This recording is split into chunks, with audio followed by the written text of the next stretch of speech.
atau makhluknya dalam bentuk yang serupa. Kemudian pesan pokok yang kedua, sejelek-jelek manusia di hadapan Allah Subhanahu wa Ta'ala adalah orang yang tidak beriman dan mendustakan hari kiamat. Jadi orang yang kemudian pesan pokok yang ketiga, sebaik-baik manusia adalah yang beriman kepada Allah Subhanahu wa Ta'ala dan melakukan kebaikan. Manusia yang baik itu ya yang beriman dan mau melakukan kebaikan. Kemudian pesan pokok yang keempat, hal yang menjadi pokok kemuliaan manusia adalah iman dan takwa dan amalnya. Yang menjadi kemuliaan manusia itu adalah imannya, takwanya, dan amalnya.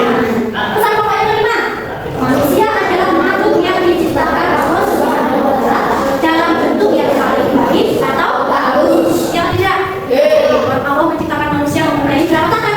Dua. Berapa kaki? Dua. Kemudian Allah menciptakan manusia dengan wajah yang baik, bentuknya yang sebaik-baiknya, kasih telinga ada dua, kemudian mata yang tidak bibir. Pokoknya manusia yang baik.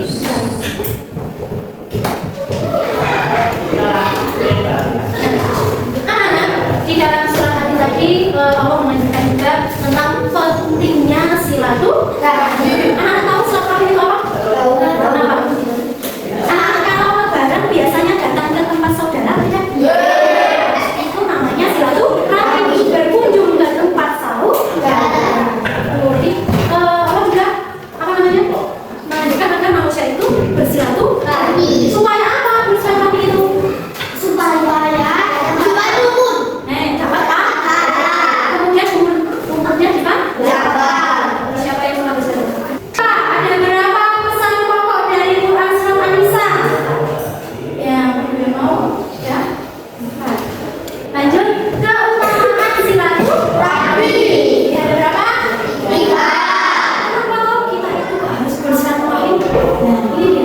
Ini jadi silaturahmi sebagai tanda beriman kepada Allah. Jadi manusia yang mau bersilaturahmi, berkunjung ke tempat saudara, ke tempat nenek, kakek, ataupun ke tempat manusianya, maka itu termasuk tanda beriman kepada Allah.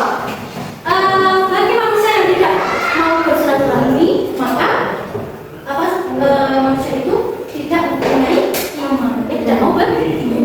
Kemudian memperkuat tali persaudaraan yang benar. Dengan adanya bersilaturahmi, maka kekeluargaan atau persaudaraannya akan semakin erat, kalau tidak, karena saling berkunjung. Kemudian keutamaan yang ketiga, mendapatkan rahmat dari Allah Subhanahu wa Ta'ala. Kemudian umurnya juga akan dipanjangkan. Siapa di sini yang tidak suka bersilaturahmi? Silaturahmi.